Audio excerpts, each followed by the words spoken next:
Welcome. My name is Mary Beth Gassman, and I'm a professor at Rutgers University, and I am delighted to be here with you today.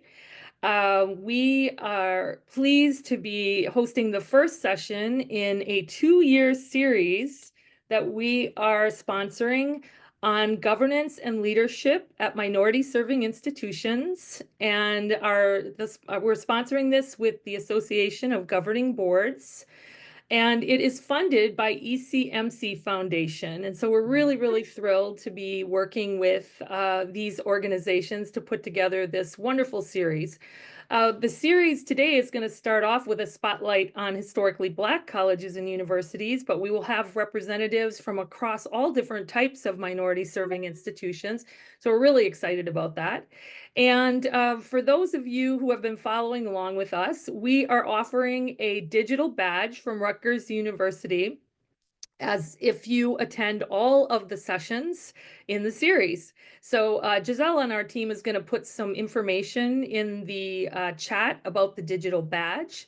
And so that if you do want to earn it, you can sign up. And when the session is over today, we'll be sending details in the next few days, including a video of today's panel, but also more details on the digital badge. So we hope that you will participate. We would love to have you participate in all of the sessions over the next 2 years. So we have a great panel today. I'm really excited about the individuals on the panel. They're all people whose careers I have followed and admired, and also I have a deep respect for each of the individuals who are with us today, and I know that we are going to learn so much. So just as a reminder, the session today is called The Roles and Responsibilities of Boards and Presidents, and it's a spotlight on HBCUs. The series is going to explore all different kinds of topics related to governance and leadership. But today we're really looking at roles and responsibilities. And so with us today, we have Alvin Schexnayder, who is a senior fellow and senior consultant with AGB, and he is the former chancellor of Winston-Salem State University.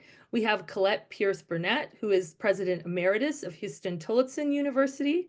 We have Gwendolyn Boyd, who is former president of Alabama State University and a trustee at Morris Brown College. And we have Shirley Malcolm, who is a trustee at Morgan State University.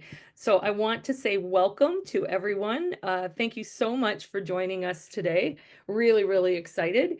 I'm hoping that our audience will have lots of good questions for you. I'm going to start off with some questions, and then we'll have audience questions at the end. But please remember to put your questions in the Q&A, and we will make sure to ask people those. And if you want it directed to a specific person, just let me know, and I will take care of asking. So for the panel, I'd like to start off with a question, and that is, what are some common challenges that HBCU boards face in governance, and how can they be addressed, because I'm always an optimist, to ensure the institution's long-term sustainability? So what are some challenges, and how can we overcome those challenges? And whoever would like to start first, just give me one of those and we'll get started. All right, Alvin. Yeah, I think there are some challenges that are common and to both public institutions and independent or private ones. I think I think that one of the commonalities is quite frankly, politics. I think it's more pronounced on the public side, but it does find a way to shape things in private institutions as well. Public institutions are typically subject to appointments by the governor or the legislature, and sometimes a combination of both.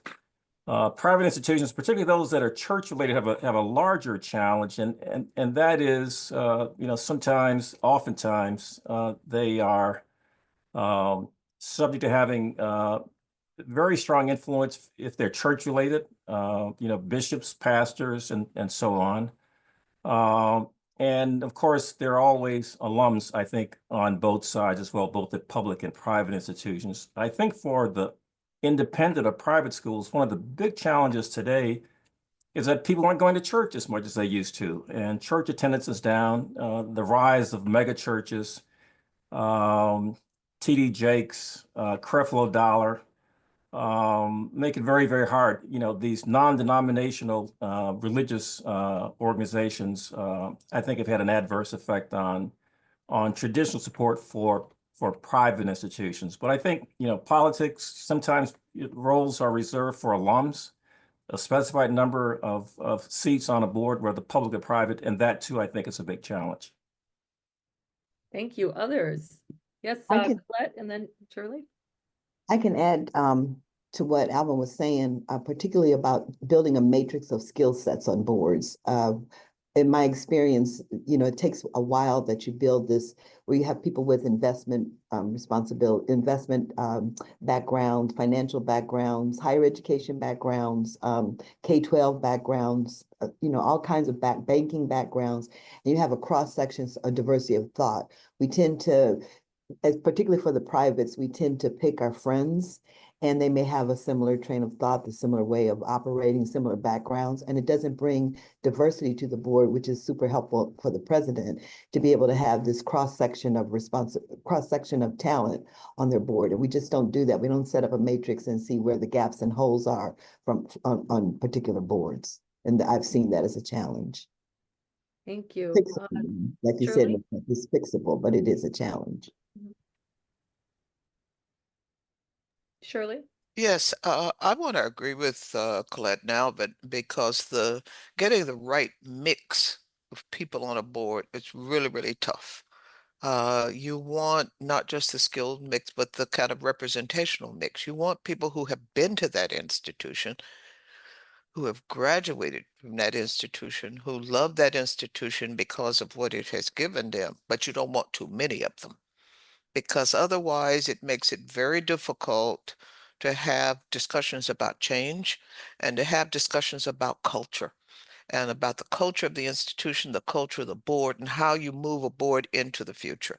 And I think that that's a major, major challenge of basically getting the right mix of skills and talent so that you can reflect not only on holding on to the tradition, to some of the traditions, but being able to move forward into the future with regard to this. I think that there's another kind of a cultural issue, and that is a perception about the institution that that hold over time, that make it hard to transition to something else.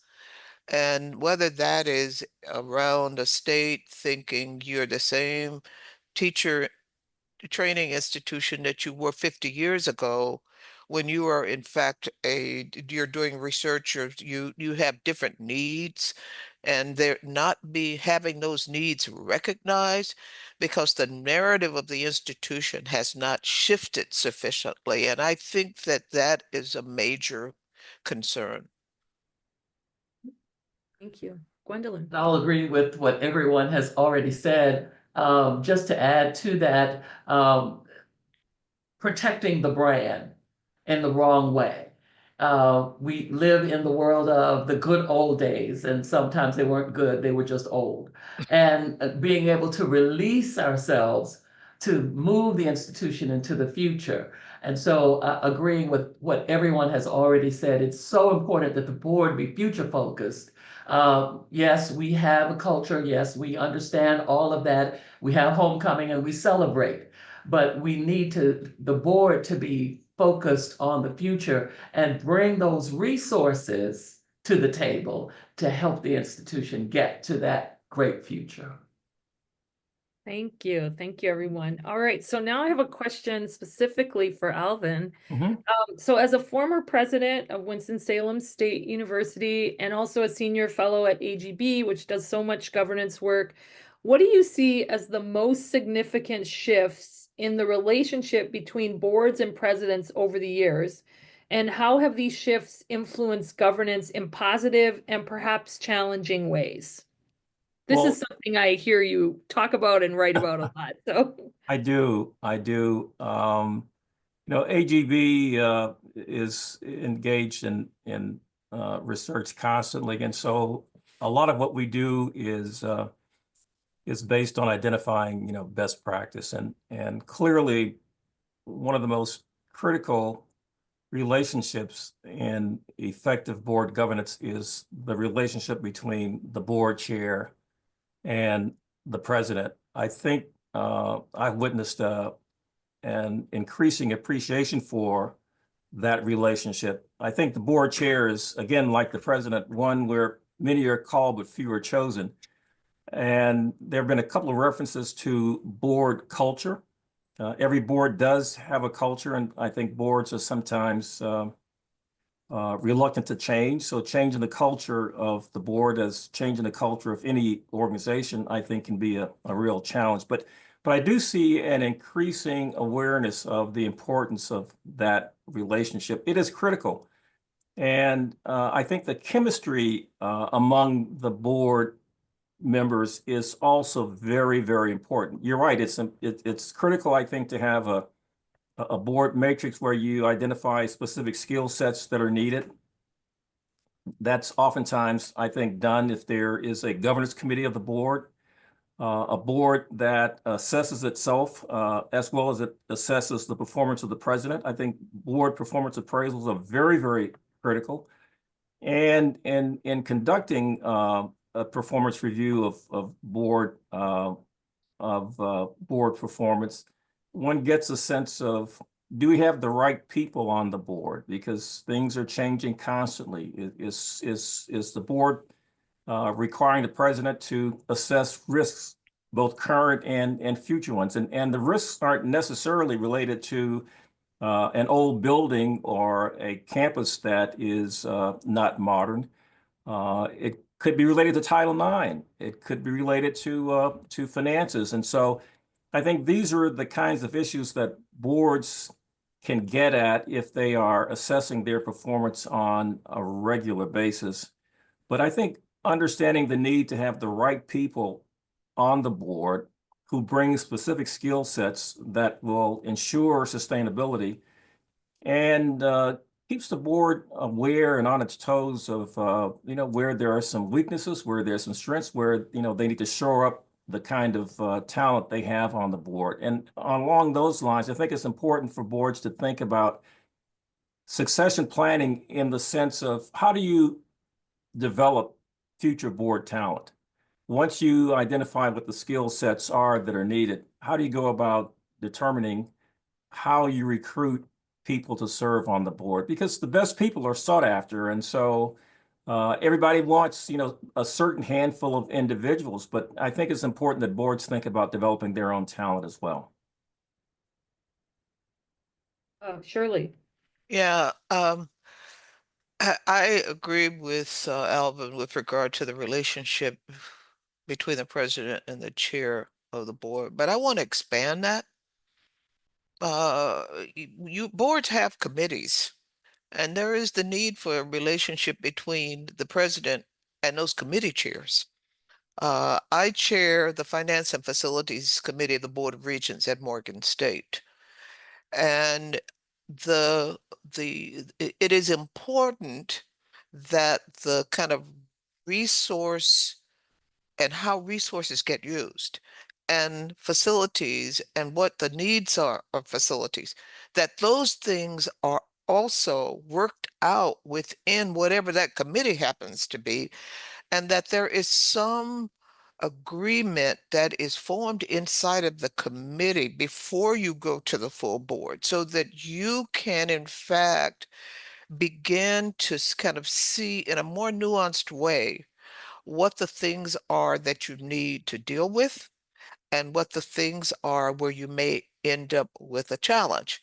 I mean, right now, for example, we have a lot more students than we had expected to have, and therefore the challenge of housing is a challenge that needs to be worked out and thought through and planned for with the president and that committee that's supposed to worry about that. And I do think that this whole question of the committee structure of a board and what those relationships are and how the overall vision gets translated inside of a committee that is dealing with only a part of that vision, but a part that is affected by that vision, that's absolutely key as well. So I just want to kind of enlarge that circle of who of the people that the president really needs to build a common vision and relationship with. Thank you. Thank you very much. All right, Colette, I have a question for you. And that is, so during your tenure as president of Houston-Tillotson University, what strategies did you find most effective in aligning your board's vision with the kind of operational realities of the institution? And what part of that is natural to new presidents, and where do you see that there are some stumbling blocks that make it a little bit more difficult to learn how to do that? I'm curious. We have a lot of new presidents, aspiring presidents who are listening. I'm curious about your perspective. I'm going to say this from lessons learned because Houston-Tillotson was my first presidency. I had been a vice president at Central State University for 10 years. And it's different to be a liaison for a committee chair at a public institution than having your own board.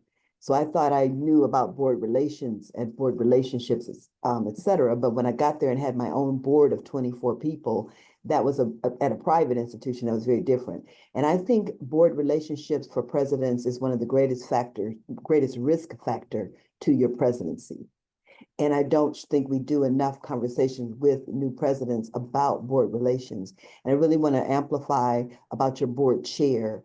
It really becomes a personal relationship. And one of the first things you have to do is establish that you're on the same page and that you maintain being on the same page, because it has to be a relationship of trust. When I started at Houston-Tillotson, I replaced a long-sitting president. He had been there for 15 years. So that was his board. And we started off rocky because I had a different leadership style, I had a different approach, and I was naive and not understanding that the board and I needed to really be in alignment. And by the time I left Houston-Tillotson, that was my board. So we built it over time. So you have to be in a good relationship with the chair of your board development committee, because you want to have some voice in who's selected to be on the board in alignment to where the direction that the institution should go. And really, often we say the board, and when you're having problems with your board, it's like two or three louder voices. So one things I recommend to new presidents all the time is that you get to know your board as a board and as individuals. So one of the things I learned that I had to do was to go and visit them in their spaces to get to know them as people, so that we can have a conversation and build a relationship outside of, a 2-3 hour board meeting. So it's really important that you get to know them as individuals as well as the collective. And you see them as your strategic partner, especially when you have competing priorities. Like when I started, we had tremendous fiscal challenges, and the board was a bit surprised by the depth of the challenges. And I was surprised that they were surprised. So it became a very delicate dance between the operations of the institution and the governance. I wanted them to be my thought partner, but I didn't quite want them to be in the day-to-day weeds of managing the institution. So someone used the adage, nose in, fingers out. And that really made good sense to me, that the board should know what's happening, but they have to trust the president to be able to be the operational strategic part of it. So it's building that trusting relationship, particularly with your board chair, and understanding the frequency and the style with which they want you to communicate with them. My board chair and I met we started off once a week when I was new, and then eventually we migrated to twice a month. And really it was a check-in call. It took us 15-20 minutes. But then when we had a crisis, a challenge, particularly through something like COVID, I talked to her every day. And then you understand your board. Some boards want you to send out a letter every now and then just to say what's happening on the campus. And the final thing I will say about it is that you have a state of the university address with your board at your 3-month period, your 6-month period, your 9-month period, and your 12-month period for sure. Executive session, closed doors, where you learn how to be vulnerable with your board, understanding that it's a complex dance between I'm sharing this with you. I just want you to be aware of it and give me some strategic responses, but I can manage it. I can help, and the trusting relationship, I will reach out when I'm having a challenge with something that I don't think I can manage, because your board is really your strategic partner, and your board chair really becomes a trusted ally. They have to be a trusted ally. Thank you. Thank you. And I appreciate you giving all those examples from, your own career. I think that it's really important to hear. Did anybody else want to comment on that? Before I move to the next question. I would, if I may, Mary Beth. Ideally, the president wants to have the kind of relationship with the board chair where he or she can call at 3 o'clock in the morning and say, I've got this issue. I don't want you to read about it in the newspaper. I don't think boards should be subjected to surprises. I want you to know. And so, but it takes a while often to cultivate that kind of relationship. And I think one of the challenges that many presidents and chancellors face is having a board chair who really wants to be the power behind the throne. And the culture of the board sometimes entertains that, allows it. And I think that is lethal. And so if one inherits a board like that, which frankly I did, you've got to address it, forthright and work towards developing the right kind of relationship with your board chair and with the board overall. Thank you. Thank you very much. All right. I hope people are enjoying this. We have lots and lots of people on with us, and there's so much good advice. So Gwendolyn, my next question is for you. So you've served as both a college president and you're a trustee right now. How do you think trustees can better understand and support the challenges faced by HBCU presidents? And I feel like you have such a great vantage point here. It's a very intriguing question. And I think just to come back to what has already been said by Alvin and Colette, I think the strategic partnership must be one that is respected on both sides. The board must have respect for the abilities of the president, and the president must respect those who are at the table and the gifts and the talents that they bring in terms of supporting the institution. And we definitely want to continue to use the word support, not strategic takeover, not the power behind the throne, but they're there to support the strategic plan. And I think if there's an agreement on the strategic plan as you're coming into especially a new situation, at least you know that you're on the road together. If you don't have a plan, then any road will take you there, as the saying goes. So we all want to be on board, singing out of the same hymn book, going back to the religious analogy. But we have to be moving in the same direction in order to advance the plans of the university, at the college and the university. So it means that we respect the culture of the institution, and we respect the climate that it's in. If there are fiscal challenges, as Shirley was saying, you understand that there's someone at the table who has access to people who know how to write grants, or who know people in specific places to have access to funding to get the dormitory upgraded, or get the technology labs equipped with the equipment of 2024 and not 1994. So we want to make sure that we use all the gifts and talents that are at the table, and the trustees understand that they are there to enhance and support. They're also there to invest. I believe it was Claflin, but you all can correct me, that has the best giving record of their alumni and board. I think it's close to 100%, because they believe in investing, not just talking the talk, but walking the walk and giving back to the institution. And sometimes it's that $10 from that alum back in the 60s but they've been consistent with that $10 for the last 40 years. And so they've made a tremendous investment.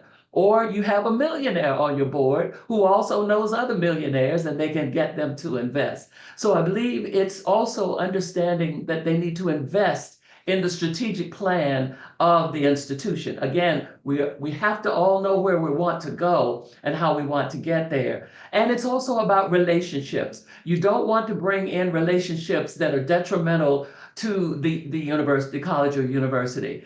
People who are there just for their own raison d'etre, but those who are there because they can help. They've seen what's there. And as Colette was talking about, a communication crisis, we're seeing it now on all these campuses with the protest, with all the things that are happening right now. So you need to be able to know that as a board, you want to participate in the communications that will help move the president and the university through that crisis. And so again, if you have to bring someone in, you know someone who does that professionally and is willing to help the university move through that communications crisis. So it is a melting pot of all the skills. Everybody doesn't have everything, but when you meet at the board table, it is all about moving according to the strategic plan in the same direction. Capabilities, everybody has them. Commitment, we hope everybody has it. And we want to make sure that we trust and respect each other for bringing our best, our A game every time we're there. Thank you. Not only did I really appreciate all that enthusiasm, but I also I just appreciate how you unpacked all the complexities of what you need to have a successful institution as well. It's just so, so important. Okay, Shirley, as a trustee at Morgan State University, how do you work with the president to build effective relationships and develop a shared strategic vision for the institution? And I know you've been a trustee for a long time, right? Yes, I have. I've been a trustee for a long time. I was a trustee before the current president was there. I came in under a very long-serving president, over 25 years. And so when I got there, and then there was the need to basically bring in new leadership, I chaired the search committee of the board. So essentially, which is the most important thing that a board has responsibility for, and that is to bringing in a leader. And I wanted to start back at that point because as far as I'm concerned, that is where it starts. We selected him. We chose him for some reason because of his vision. So why would we want not to basically be a partner in helping him realize that vision? And I think that in so many cases, the whole search process is flawed, that people basically start looking at, okay, who can I manipulate? No, that is not what you want. I totally agree with Colette that the board's responsibility is not to run this institution day after day. It is to basically put in place a set of policies and a climate whereby this institution can be well run. And so but making sure that people understand the difference between those. And I must say that, I don't mind saying this in public because people can basically access the record, and you will know that at one point early in the presidency of the current president, that the issue of getting crosswise the board came up. All right. And in looking at the concerns, we determined that the problem was not necessarily with the president, but with the board chair. And it takes a lot of courage for a board to say that this is on us, and essentially to raise the issue of a vote of no confidence. And I will tell you, it's one of the hardest and most disruptive things that you can do. But if you gotta do it, you've gotta do it. And I know that my responsibility is to the institution and the long-term health of the institution. So whatever that is that basically goes on in all of those kinds of conversations, you got to get beyond it and you got to move on. And I think that this openness, this willingness to figure out where we were and where we needed to go, to increase the level of communication that went on, to figure out what was the cadence of communication that we needed in order to be able to function and to establish really strong positive relationships. I think that's absolutely crucial in developing a strategic partnership. That is communication in both directions and figuring out what the cadence is that you need. But I think that it is also an issue of understanding we hired this individual. And why did we hire this individual? Okay. And the same reasons that we brought this individual ought to be the same reason we support this individual in absolutely executing that vision. And that's a hard thing to sometimes say to each other. But when it has to be said, it needs to be said. And I feel very strongly about that. But it also means that sometimes there are these quiet conversations with the president. And by quiet conversations, I mean, well, have you thought about this? Well, have you thought about that? I do not like the idea of publicly throwing a president under the bus. It reflects poorly on the board, I think, in a lot more ways than it does on the president, because you are not being supportive. So I think that this notion of quiet conversations, being supportive, not publicly throwing people under the bus, figuring out a cadence of and a pattern of work. How do people like to do this? But I totally agree with Colette's notion of knowing people as people, that it's not just their position. It is, I want to know who you are. I want to know what you care about. And I want you to know who I am and what I care about, and we can help each other. You can help me be a better board member and more supportive, and I can help you be a better president by raising some of these issues before they blow up. And I am a firm believer in no surprises. I absolutely on that page. And I think kind of keeping in mind all of these things that you can do amazing things together. And I think that that's really the idea that has to be put forward. Thank you. Thank you so much for all that wisdom. So I have one last question from me for the panel, and then please put your questions in the Q&A. I see we have lots of them, but please add more if you have anything you want to ask, and because we have such knowledge here. So my last question, and this is for everyone, is how do you ensure that board members remain, or that your board remains forward thinking and proactive in addressing challenges rather than reactive? And I've served on 3 HBCU boards, and some of them are very proactive and occasionally some are reactive, and then sometimes in between. Same as most boards, right? And what role does the president play in that dynamic? So how do you get them to be forward thinking, proactive, instead of just kind of reacting to things? And whoever would like to answer first, Alvin would like to answer.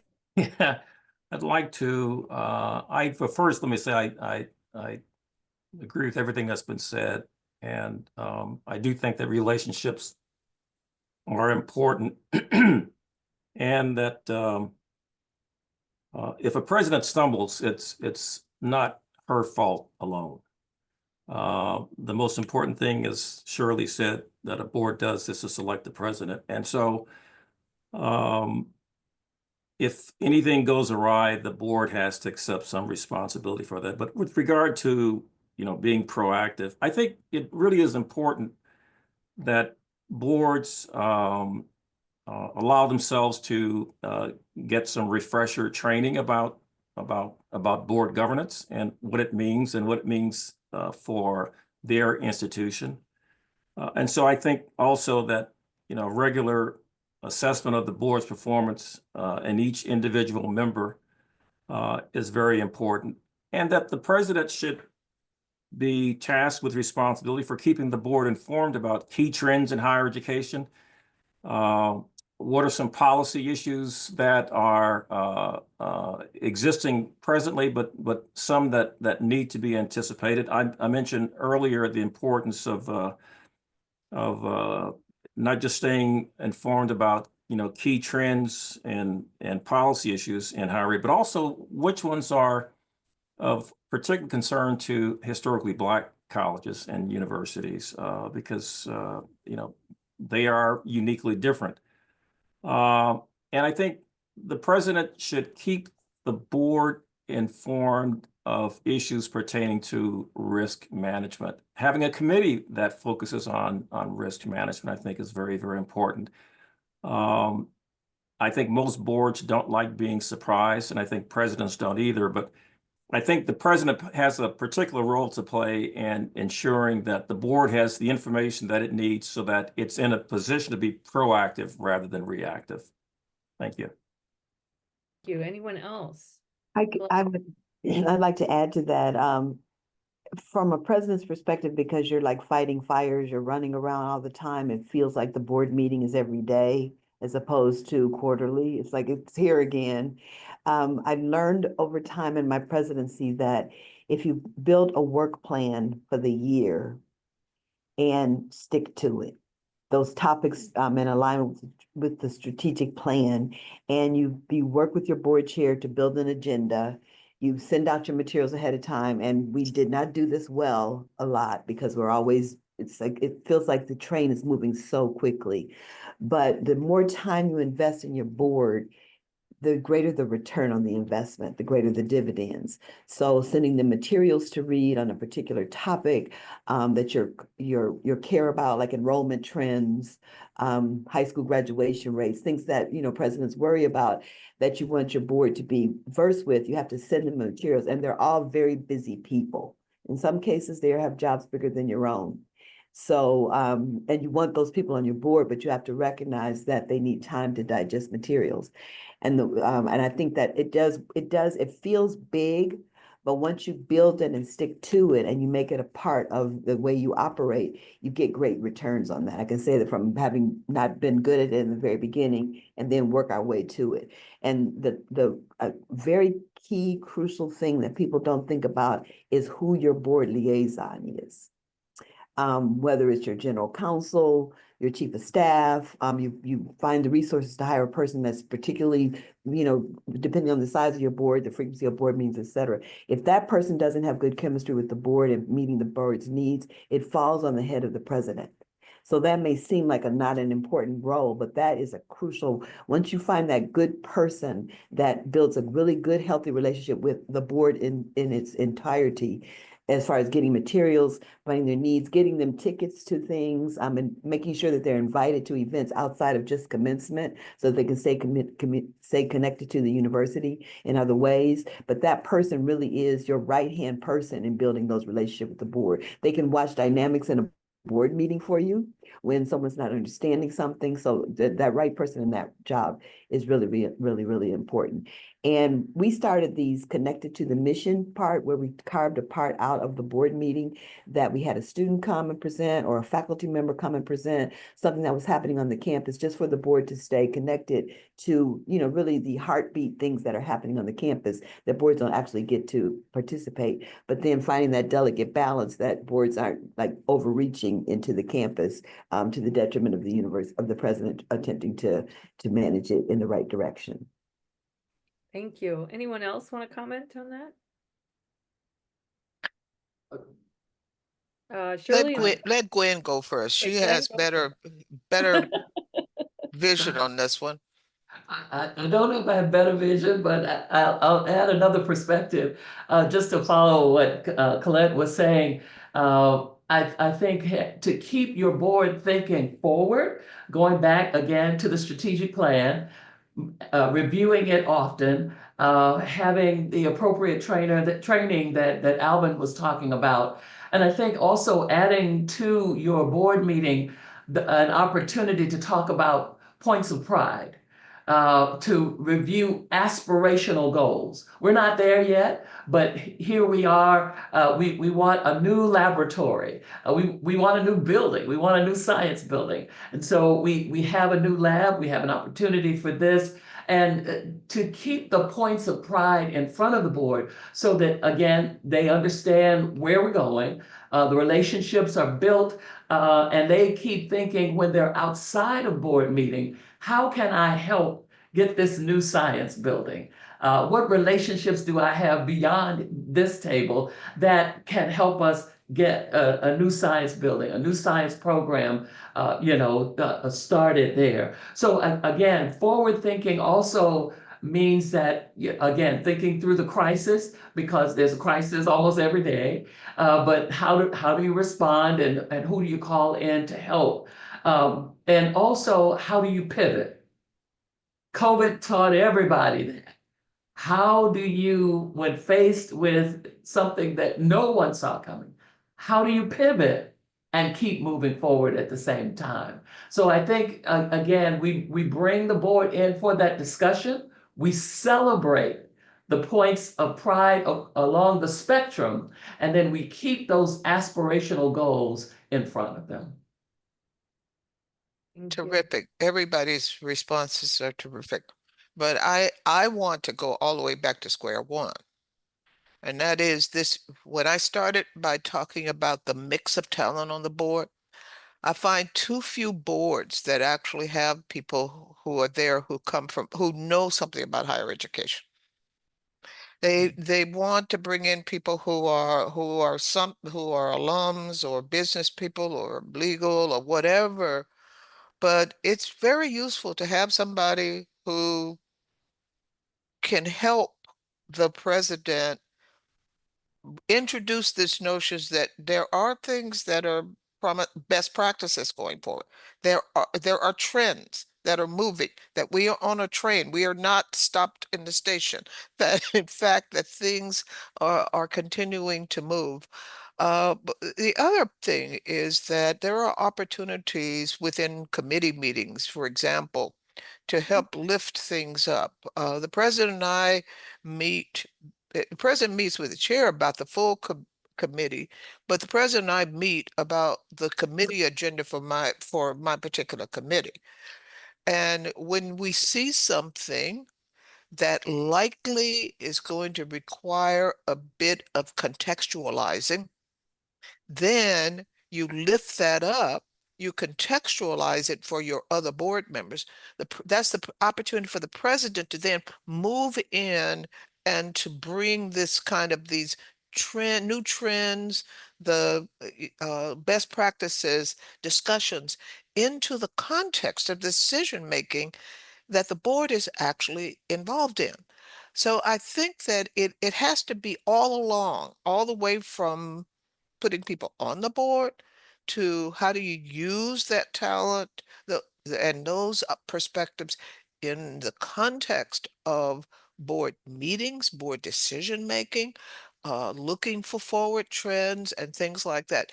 And I do think that there may even be people whose interest is sufficient that maybe we need to provide them with a subscription to the Chronicle or to other kinds of places where they can see what is happening with other institutions, or provide them with a book that Alvin has written or Mary Beth or something to kind of keep them apprised of the fact that we are about the future and that this is the way that the train is moving. May I add one footnote, Mary Beth, please? Sure, one And footnote. And I'll be brief. I just want to return to something that Colette said about the board professional. I think it emphasizes the fact or underscores the fact that presidents need to take their boards seriously. I've seen too many instances where boards are meeting too frequently, so that you never have time to not only digest but to respond to the issues that are raised at a board meeting if you're meeting every month or every 2 months. Number one, so that means that somebody ought to take a look at the board bylaws. Is it time to revise those board bylaws? And finding the right person to chair that committee that revises the bylaws is very, very important. But the role of the board professional, I think, is increasingly important because some presidents see board meetings as an opportunity for a dog and pony show. That is not what this is about. This is serious work. And while running the university is not your day job, that's why you hire a president, it is important that boards be appropriately informed. And I think that the board professional plays a critical role, I think increasingly important role in ensuring that the president provides the kind of leadership that is required and that the board has the information that it needs to be effective in its work as well. Thanks. Thank you. All right, we have a lot of questions, so I hope you have saved all of your energy panel for these questions. I'm going to just start asking them, and we've got about a little under 15 minutes left. So here is the first question. Because the climate is more political, what is the thought on having elected officials, especially those who are supportive on HBCU boards? What are your thoughts? Anybody want to answer that? That's I tricky. think, It's sorry. tricky. Okay, It's very I will tricky say it. because elected officials are elected officials for a reason. They live in the public sphere and they're subject to the movement of the public sphere because they want to be reelected to whatever position they're in. And so they may be supportive today,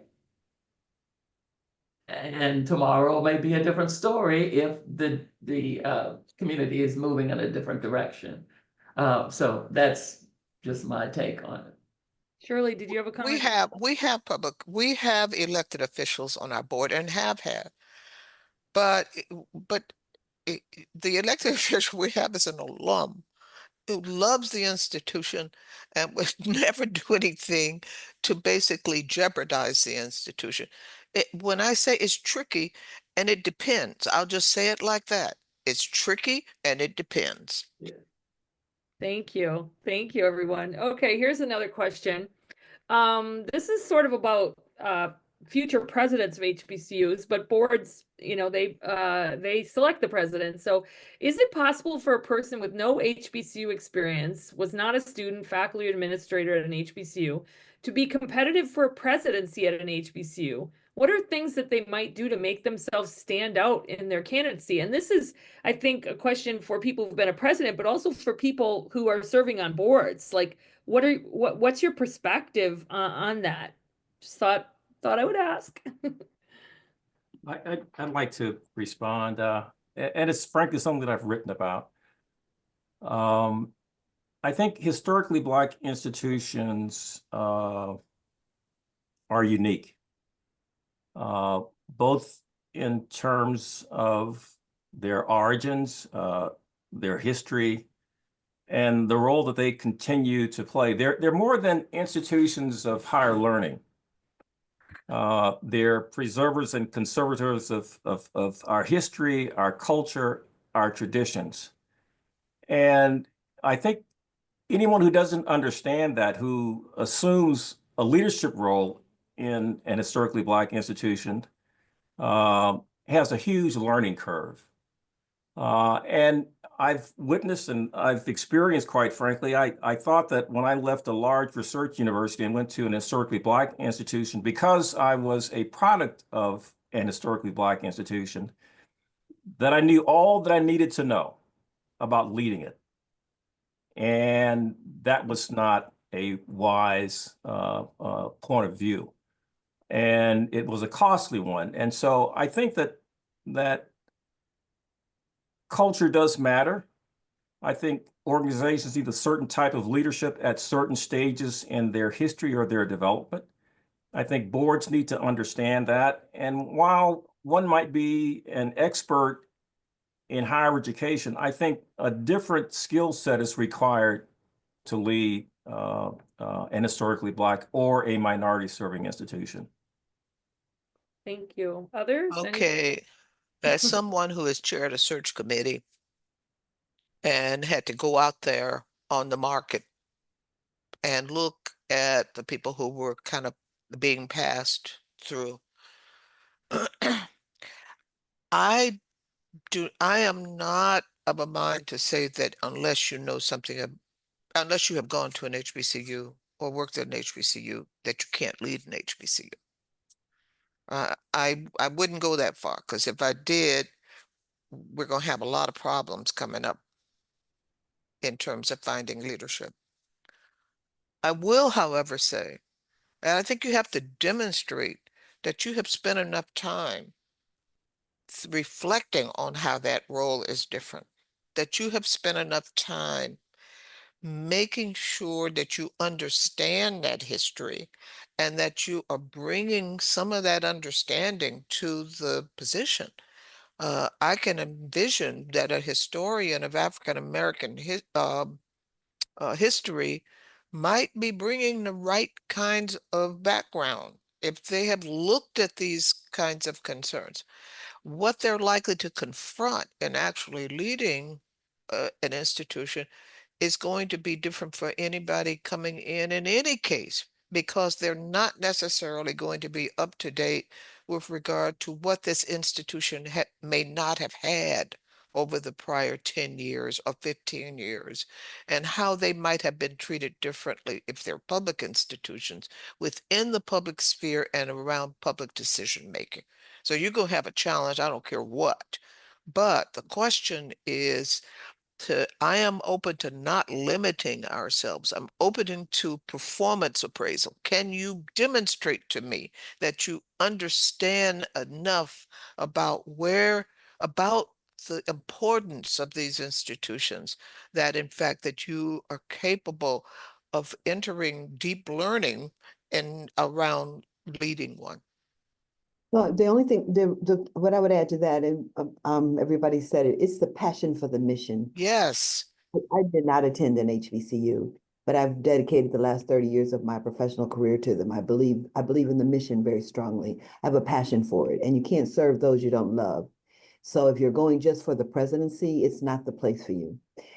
Because you do have to understand and be connected to the mission. Now, I didn't attend an HBCU, so that's not how I got my connection. But when I was working there at Central State and I got to know the history of the institution, history matters. And when you get to know the history of your institution and you really understand, and even the history of the sector, then you get attached to the mission. And it's like anything, you have to have a passion for the mission. And if you don't have that passion, you will not be a successful president in that sector. The thing I would add is a respect for the culture. Thank you. Okay, so there are a whole bunch of questions that basically are asking one thing, and that is, how do, like, and I'll sum up in one of the people said, I'm an alum of FAMU, and they've had turnover and turnover and turnover. So given what you all are saying, that the board is their major role is choosing the president, who is choosing the board, and how do you get on boards? Who chooses board members? What are, how does that, can someone just give a little nitty gritty on how board members are chosen? And I know it's different public or private, but lots of questions about how do these people get on boards, and especially ones that, and I'll just bring this up, where there's a lot of presidential turnover, where people are hiring presidents who failed one place and they hire someone who failed. So kind of like some of these boards aren't making the best decisions. Who's hiring boards? That's what folks want to know. So who wants to, or not hiring, but who's selecting boards? They're not hired, but who's selecting boards? So anybody want to take it? I'll take a quick one on Publix. Okay. Okay. Okay, and with regard to Morgan, I don't know how whether this is true of all publics. Essentially, what presidents tend to do is look at their strategic vision, and they try to identify somebody who might actually fit that. But at the end of the day, and float names to the governor or what have you.